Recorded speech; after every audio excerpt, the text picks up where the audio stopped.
কৃপা করে তাকে সেই জ্ঞান প্রদান করল।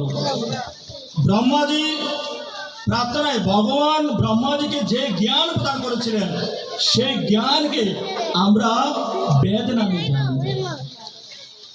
কথাগুলি কিভাবে আমি সংক্ষিপ্ত পরিচয় আপনার কাছে পৌঁছে দিয়েছি। এখন আমরা আমাদের সন্তানদেরকে আমরা শিক্ষা দিই কি হিন্দুদের মূল ধর্মের মধ্যে নাম কি? বেদ। এ বেদ ভগবান ব্রহ্মাজিকে প্রদান করেছিলেন আপন বাঁশির সুর। অনেক কথা এতগুলোর পিছনে গিয়ে এখন আমরা তো এরপর যেয়ে নাই।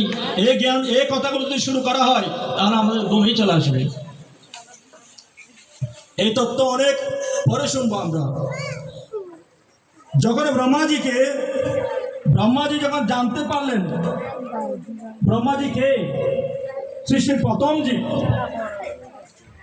তখন ব্রহ্মাজি ভগবানের বিশেষ কৃপায় ভগবান ওনাকে সৃষ্টির দায়িত্ব দিয়েছিলেন।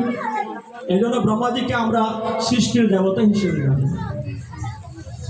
সেই ব্রহ্মাজি ভগবানকে এই সংসারের মধ্যে সরাসর বিশ্বব্যাপী ব্রহ্মাণ্ডব্যাপী ভগবানকে আমাদের সনাতন শাস্ত্রের মধ্যে আমরা সনাতনী যারা আছি আমাদের মধ্যে সবসময় কম্পিটিশন ভগবানকে।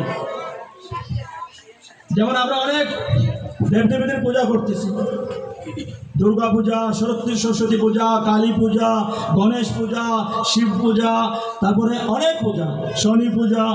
হ্যাঁ, এখন সবাই আমরা বলি হে ভগবান, হে ভগবান, হে ভগবান, হে ভগবান, হে ভগবান।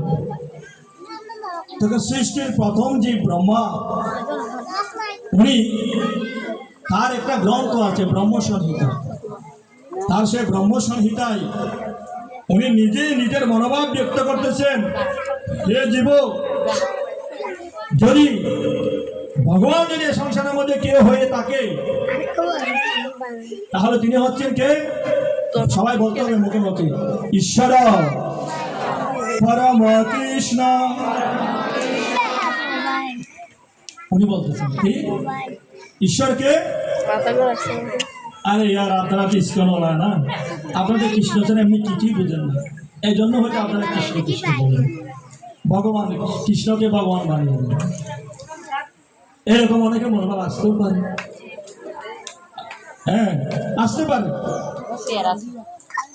এখন স্বয়ং আমি কি বলবো, স্বয়ং ব্রহ্মাজি, ব্রহ্মা সৃষ্টির প্রথম জীব ব্রহ্মা। ভগবান প্রথম যে জীব সৃষ্টি করেছেন তার নাম হচ্ছে ব্রহ্মা। সেই ব্রহ্মা বলতেছেন কি ঈশ্বর পরম কৃষ্ণ। ঈশ্বর হচ্ছে কে? পরম কৃষ্ণ। কৃষ্ণ একমাত্র ঈশ্বর, একলা ঈশ্বর কৃষ্ণ। আর সবাই ভক্ত যারা জৈসে না চায় সে তৈসে করো মিথ্যা। একমাত্র ঈশ্বর যদি কেউ হয়ে থাকে, ভগবান যদি কেউ হয়ে থাকে সরাসরি, তাহলে উনি হচ্ছেন কে? কৃষ্ণ। বাস এটা যদি আমরা মেনে নিতে পারি আমাদের সকল প্রশ্নের উত্তর ক্লিয়ার। যদি মানতে না পারি জীবন আমাদের কম্পিটিশন চলবে। যদি আপনি কৃষ্ণকে যদি ভগবান বলে মেনে না নিতে পারেন তাহলে ভগবত গীতা পড়ার আপনার অধিকার নাই। আপনি ভগবত গীতায় প্রবেশ করতে পারবেন না, কারণ ভগবত গীতা হচ্ছে স্বয়ং ভগবান শ্রীকৃষ্ণের মুখ নিঃসৃত বাণী।